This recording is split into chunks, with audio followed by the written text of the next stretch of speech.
Good morning, this is Reverend William Holdipp from Faith Living Center, one of the New Testament churches of God in the island of Bermuda, where in the past is Pastor David Lamb.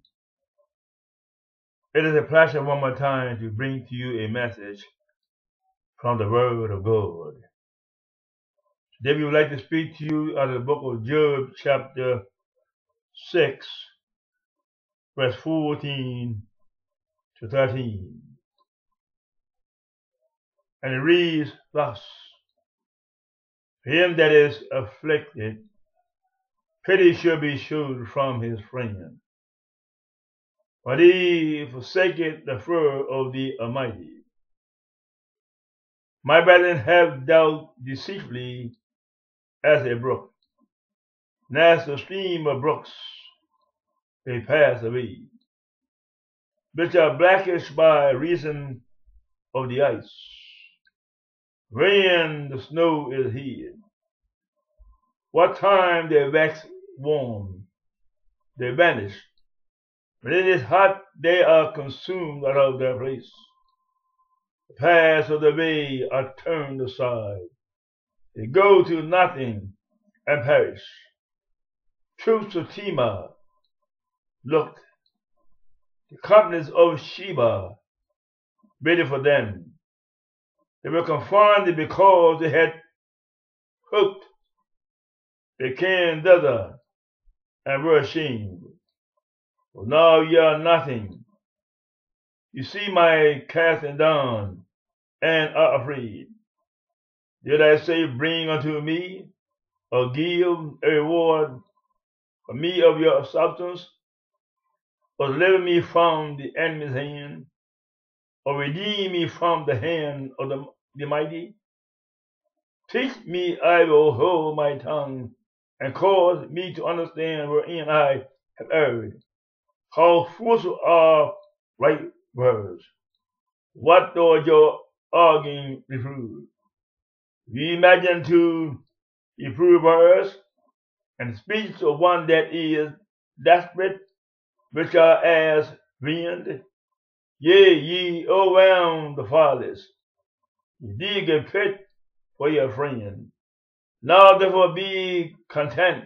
Look upon me, for it is evident unto you if I lie. Turn, I pray you, let it not be iniquity. Yea, return again, my righteousness is in it. Is there iniquity in my tongue? Cannot my taste discern perverse things? Her ends, Job chapter 6, verse 14 to 30. Like the use for our topic today, Job's painful disappointment in his friends, an example of failure under pressure. Job's painful disappointment in his friends, an example of failure under pressure. Job expressed bitter disappointment in Eliphaz. His friend was failing to be a true ally. Instead of comforting Job, he had foes to accuse him, even though Job had done no wrong. What Job needed was compassion and wise counsel. But his friend had offered only bad advice, rebuke, and condemnation. Naturally, Job felt terribly left on, even forsaken. And as a result, he made 7 charges against his friends, showing the lack of true friendship. First, his friends should have been devoted and kind to him. And true friends, even in his present day and time, should be devoted and kind to their so-called friends. Job immediately spoke to the heart of the matter. He spoke his mind and told his friends they were being unfair and unfaithful, lacked devotion, rather than accuse him of bringing the suffering upon himself because of sin. He should have been helping and calling him even if he had forsaken the Lord. A true friend will seek to comfort him in such a moment of severe suffering. Job strengthened his point by stating that true and devoted friends would not accuse him, rather stick by him, no matter what his guilt was. Genuine friends will seek to lift his spirits and assure him of God's care and love. Second, if friends were undependable, unreliable. Job used a simple comparison to make his point. The friendship was as unreliable as a seasoned brook. A seasoned brook swells when the winter ice and snow melt in the spring. But when the dry summer comes, the same brook quickly dries up and vanishes in the heat. Like a seasoned brook, Job's friends were deserting him in his time of trouble and need, his dry season. Job was enduring the brutal heat of suffering, like that of a dry season, and his friends were forsaking him in the darkest hour. The friendship was as disappointing as a dry brook is to a thirsty dying caravan. Caravans, my friend, traveling through the desert, were constantly searching for water. They would even leave the pass in hopes of finding it. Naturally, when they failed to find it, bitter disappointment and hopelessness set in. The fear of death was valid, for dehydration could quickly claim a person's life in the sizzling heat. Job used these pictures to express how disappointed he was with his friends. He was hoping for sympathy and kindness from his friends, but they so far had offered none. Their compassion had dried up, and they were as unreliable as a seasoned brook. In addition, the lack of true friendship was as devastating as finding no water in a desert. That the friends were of no help. Job was very straightforward in the charge. His friends had been no benefit to him whatsoever. They had acted afraid and withdrawn when they first saw his dreadful condition. Obviously, they were taken aback and horrified when they saw Job sitting in the garbage dump, scratching his oozing sores with a piece of broken pottery. Job had evidently noticed their shock. Fear was dread in their eyes, though the friends also kept their distance for fear of catching whatever disease Job had. Job went on to claim that his friends were without excuse. He had never asked them for anything, not even my friend to rescue him from an enemy.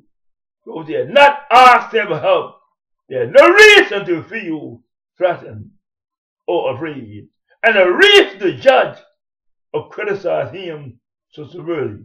All Job really wanted was devotion from his friends, true compassion and support. Fourth, the friends failed to show him what he had done wrong, caused so much suffering. Job confronted head-on his friends' accusation that he had unconfessed sin in his heart, and God was disciplining him because of the sin. And in fact, he asked him, "How have I sinned?" He challenged them to show him his error or guilt. Then he would gladly keep quiet. Job's friends had accused him of committing willful sin, but they had failed to show him his sin. Consequently, the presence and counseling were not comforting but disturbing. Fifth, the friends had an argumentative spirit. Job also confronted his friends about the argumentative spirit. They were more interested in proving their own beliefs and worldview about the cause of suffering than in comforting him. rather than having pity and providing real help. They were more intent on displaying their own understanding of life and their own prideful knowledge of God. In no uncertain terms, Job told his friends exactly what he felt about their counsel. He wanted them to speak openly and truthfully, yet to be very cautious and to guard against making false accusations.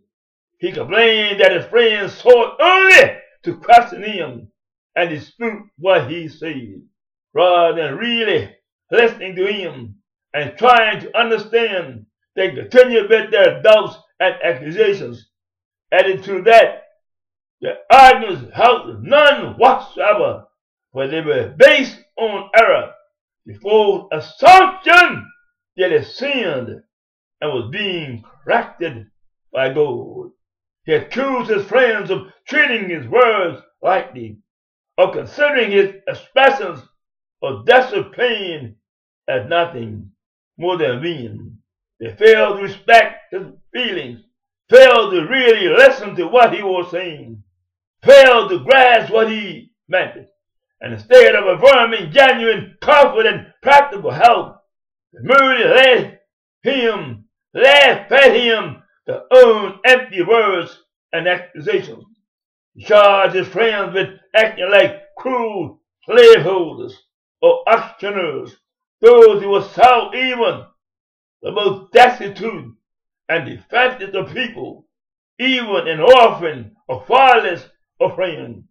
In a way, Job was saying that his friends had sold him betraying him. They were more willing to falsely accuse him than to admit that the unbeliefs about why people suffer could be wrong, rather than abandoning their beliefs. Look into other possibilities. They accused Job of sin, even though they had the fruit. 6. The friends failed to look Job in the eye. Job noticed that his friends would not look directly at him. Look at me, face me, down my face. Job challenged his friends. If they would study his face, they would see there was the guilt of doubt in him. They would see that he had no deliberate sin in his life, that he was right to God.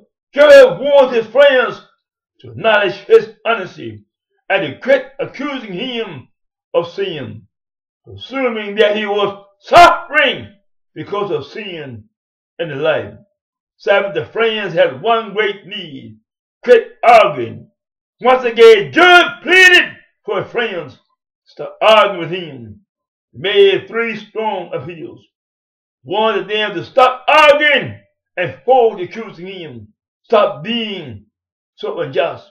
Wanted them to know that he was not lying, to consider the hasty assumption that he was suffering due to unconfessed sin in his life. If they would only look in his eyes, they would know he was not being deceitful, that he had no known sin in his life.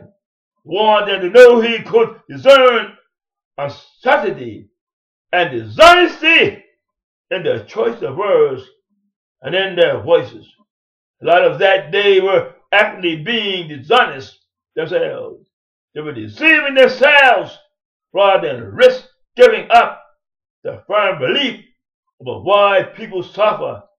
And along with that, the idea that he was suffering because of sin in his heart. You see, a true friend is someone who really knows you, false and old, and still loves you. Sadly, some of us forget this when problems arise in a friend's life. In Job's case, his so-called friends were certainly not acting like true friends. Think of all the helpful things they could have done instead of accusing and trying to convince him of unconfessed sin in life. Job's friends could have offered kind, caring words, comforting words, pity, and understanding. They could have listened more and talked less. They could have shown tenderness over Job's horrible suffering and loss. They could have offered practical material aid, perhaps loans, gifts of livestock and grain and the like. Or they could have sought out medicine and the best doctors of the day. More important than all these things, they could have prayed to Job and begged for God's mercy, despite any fool Job may have had.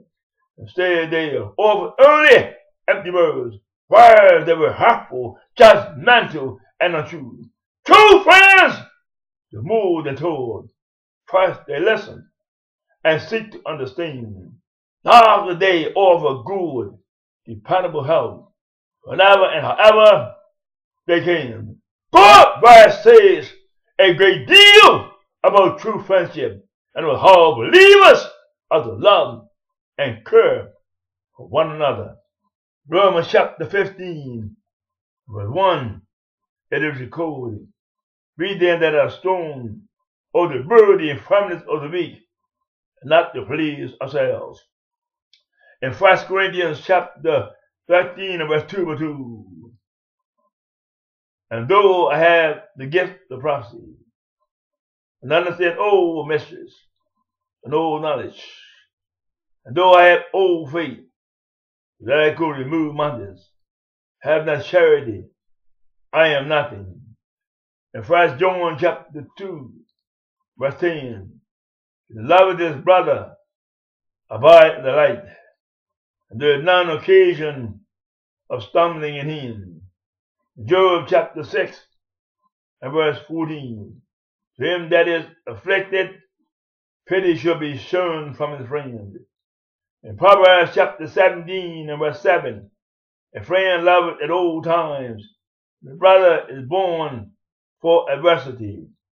In Proverbs chapter 27 and verse 10, "Thine own friend and thy father's friend forsake not, neither go into thy brother's house in the day of thy calamity. Better is a neighbor that's near than a brother far off." In Proverbs chapter 27, verse 17, "Iron sharpeneth iron, so man sharpeneth the countenance of his friend." In Ecclesiastes chapter 4, verse 9 and 10, "Two are better than one, they have a good reward for their labor. If they fall, one will lift up his foe. Woe to him that is alone when he falleth. He had not another help him up." God bless you and be with you is the prayer of our heart.